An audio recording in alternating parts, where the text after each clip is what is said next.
আসসালামু আলাইকুম। আবারও হাজির হয়ে গেলাম আপনাদের সামনে আরেকটি কেকের রেসিপি নিয়ে। দেখে নিশ্চয়ই বুঝতে পারছেন কেকটা কতটা বেশি পারফেক্ট হয়েছে। আর কালারটাও মাশাআল্লাহ একদম বেকারির থেকেও কিন্তু কম না। আর এই কেকটা বানানো এতটাই সোজা, আপনি আসলে একবার দেখবেন আর চোখ বন্ধ করে নিমিষেই বানিয়ে নিতে পারবেন। চলুন শুরু করা যাক সেই সহজ এবং সাবলীল রেসিপিটি। আর আমার চ্যানেলে কিন্তু আমি অনেকগুলো কেকের রেসিপি শেয়ার করেছি, আপনারা চাইলে দেখে নেবেন, আমি ডেসক্রিপশনে লিঙ্ক দিয়ে দিব। আর আমার চ্যানেল মানেই কিন্তু হচ্ছে একদম সহজ এবং সাবলীল রেসিপি। তো ফার্স্টে আমি একটা ব্লেন্ডার যে নিয়েছিলাম তার মধ্যে আমি দিয়েছি 2টা ডিম। তারপরে এর সাথে আমি 1/3 কাপ প্লাস 2 টেবিল চামচ চিনি অ্যাড করে এটা ব্লেন্ডারে 2 মিনিটের মধ্যে একটু স্মুথ পেস্ট বানিয়ে নিব। ডিমটা অবশ্যই রুম টেম্পারেচারে নেবেন, যদি ফ্রিজে থাকে সেটা বের করে 10 মিনিট অন্তত রেখে তারপর কেক বানাতে ব্যবহার করবেন। এই যে দেখতে পাচ্ছেন একটা স্মুথ পেস্ট হয়ে গিয়েছে, অর্থাৎ চিনিগুলো গলে গিয়েছে। এবার এর সাথে আমি অ্যাড করে দিচ্ছি হচ্ছে অয়েল। আমি যে রান্নার জন্য সয়াবিন তেলটা ইউজ করি সেই তেলটাই এখানে ইউজ করব। তেল ইউজ করেছি হচ্ছে আমি 1/4 কাপ প্লাস 1 টেবিল চামচ, 1/4 কাপ আর হচ্ছে 1 টেবিল চামচ এখানে তেল আমি দিয়েছি। এখন এটা আরও 1 মিনিটের মতো আমি ব্লেন্ডার স্মুথ একটা পেস্ট বানিয়ে নিয়ে এই যে ঢেলে নিলাম। দেখে নিশ্চয়ই বুঝতে পারছেন এর টেক্সচারটা কতটা বেশি সুন্দর হয়েছে। আর 2টা ডিমের জন্য যে যে ইনগ্রিডিয়েন্টস প্রয়োজন শুকনো উপকরণ সেগুলো আমি এখানে ইউজ করছি। ফার্স্টে আমি এখানে দিয়ে দিলাম হচ্ছে 1/3 কাপ প্লাস 2 টেবিল চামচ ময়দা। 2টা ডিমের জন্য কিন্তু এই ময়দাটা একদম পারফেক্ট। দিয়ে দিচ্ছি 2 টেবিল চামচ কর্নফ্লাওয়ার আর আধা চা চামচ বেকিং পাউডার। সাথে আরও অ্যাড করে দিচ্ছি হচ্ছে পাউডার মিল্ক 2 টেবিল চামচ। যদি পাউডার মিল্ক অ্যাভেলেবেল আপনার কাছে না থাকে বা হাতের কাছে না থাকে সেক্ষেত্রে কিন্তু এটা স্কিপ করতে পারেন। এবার এটা একটু চেলে নিচ্ছি, তাহলে যে ভিতরে যে একটা দানা দানা বা লাম্পস থাকবে সেটা থাকবে না, একদম স্মুথ একটা পেস্ট তৈরি হবে বা ব্যাটার তৈরি হবে কেক তৈরির জন্য। এই জন্য আসলে এই চেলে নেওয়ার প্রসেসটা করা। এবার দিয়ে দিচ্ছি আমি এখানে ভ্যানিলা এসেন্স। আপনারা চাইলে কিন্তু এখানে ভ্যানিলা ফ্লেভারটাও ইউজ করতে পারবেন। আমি এখানে 1 চা চামচ ভ্যানিলা ফ্লেভার বা এসেন্স দিয়ে নিয়েছি।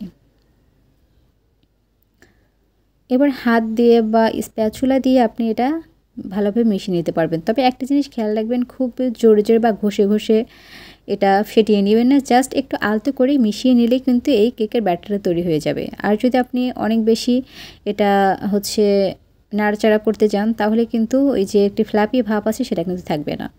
এবার কেকটি বেক করার জন্য একটা মোল্ড নিয়েছি, তলানিতে একটা কাগজ দিয়ে সামান্য একটু তেল ব্রাশ করে নিয়েছিলাম। তারপরে এই যে দেখতে পাচ্ছেন যে কেকের ব্যাটারটা আমি তৈরি করে রেখেছিলাম সেটা দিয়ে দিলাম।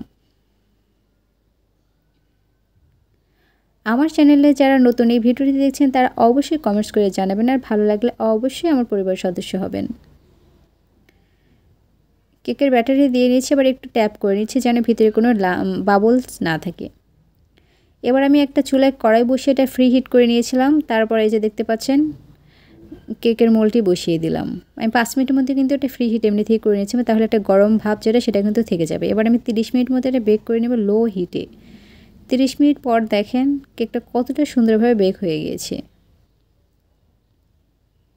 দেখে নিশ্চয়ই বুঝতে পারছেন কতটা সুন্দর হয়েছে। একটু কাছ থেকে আপনাদেরকে দেখিয়ে দিচ্ছি, দাঁড়ান।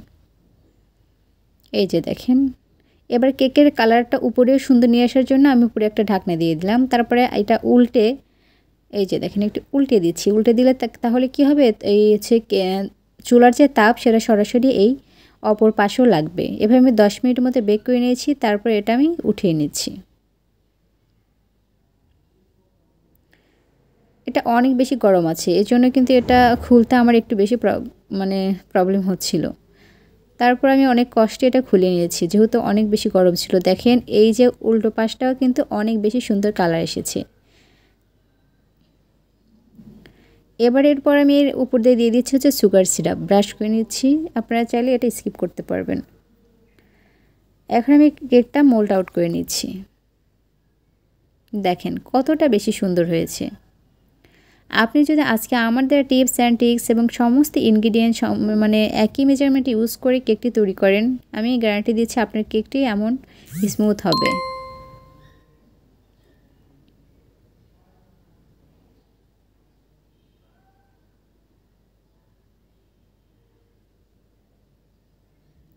দেখে কিন্তু বোঝাই যাচ্ছে কেকটা কতটা বেশি পারফেক্ট হয়েছে আর কতটা সফট। বেকারি কেক কিন্তু ঠিক এমনটাই হয়ে থাকে, তবে আজকে আমার এই কেকটি বেকারি কেকটিকেও হার মানাবে।